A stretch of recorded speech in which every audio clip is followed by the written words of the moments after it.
Audiobook excerpt from You're Welcome by Dave O'Connell, read by the author. Korea, 1967. Dongducheon.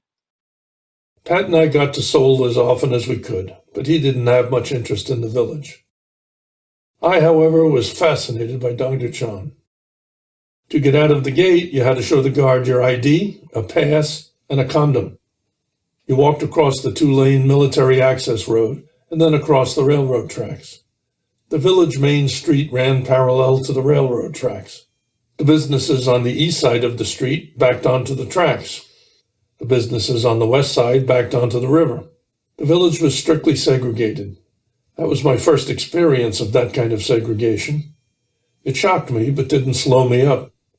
The primary businesses were bars, tailors, pawn shops, and stores where you could buy a canteen cup to replace the one that had been stolen from you.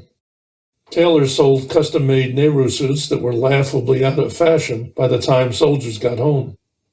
In 1967, the Korean Ministry of Health and Social Affairs recorded 1,750 registered prostitutes in Dongducheon alone. Locals estimated there were an additional 500 unregistered prostitutes. There were only 6,000 soldiers in the camp. The southern end of Dongducheon was a legitimate town, occupied mostly by Korean civilians employed at Camp Casey and local farmers. That part of town was off limits. The whole place was surrounded by rice farms. Today, it is a modern city with medium-rise buildings, a light rail train to Seoul, and a population of 82,000. I was intimidated by Dongducheon's unpaved streets, shadows, alleys, aggressive vendors, and pickpockets. It all seemed very dangerous. I bought a switchblade knife that fit well in the back pocket of my khaki uniform. At first, it seemed like a good idea. I could go places I wouldn't otherwise go and stand up to people I would normally avoid. Having it was a punishable offense, but seemed worth the risk.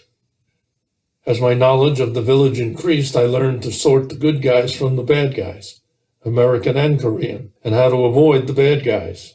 The knife never came out of my pocket, but when I threw it away, the confrontation stopped.